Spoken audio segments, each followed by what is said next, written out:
And that's why I call her AR-15.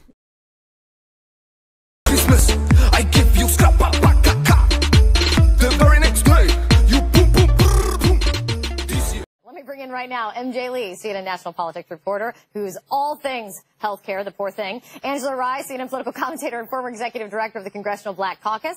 And Amanda Carpenter is here, CNN political commentator and former communications director for Senator Ted Cruz. Okay, MJ, lay it out for us. Make it easy. Where do things stand right now? What direction are things moving? Because we talked yesterday, and it was a possible breakthrough reached. Right, a possible deal, but as of right now, there is no legislative text, and it's really unclear until we see the details of that bill whether the House Republican Conference can actually get to the 216 votes to pass this bill. Now, we know that the Freedom Caucus and the Tuesday Group have been in conversations, but again, the two sides really do want different things, and whether those two sides can come together and reach a deal that gets to that magic number is really a big question. And tomorrow we might learn a little bit more information because there is going to be a conference call that House Republicans are going to call into to talk about next week, to talk about their legislative agenda, and you can bet that health care is going to come up. I think it might, or maybe should be, maybe the first thing that will come up.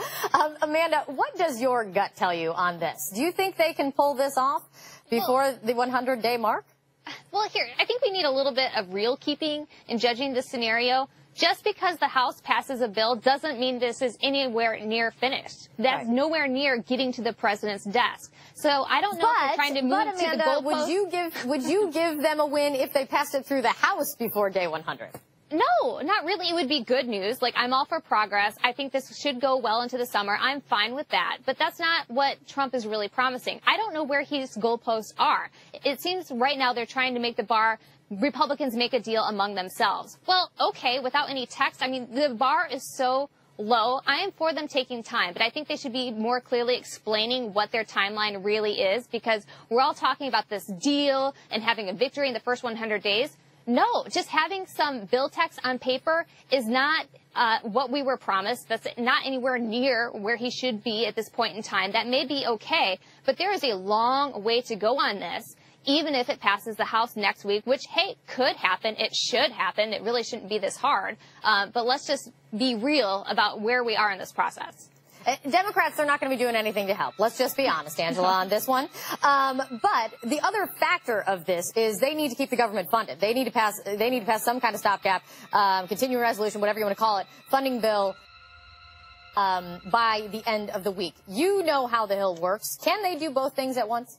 I think it's nearly impossible. Kate, you said earlier in the broadcast that this bill is still being workshopped. If they're still negotiating legislative text, members are not going to have an opportunity to review this bill before it can even go to the floor, not to mention preventing yet another government shutdown. Thanks, gerrymandering. That is what happens when you redistrict by very conservative Republican and draw very conservative Republican districts. That is what's going.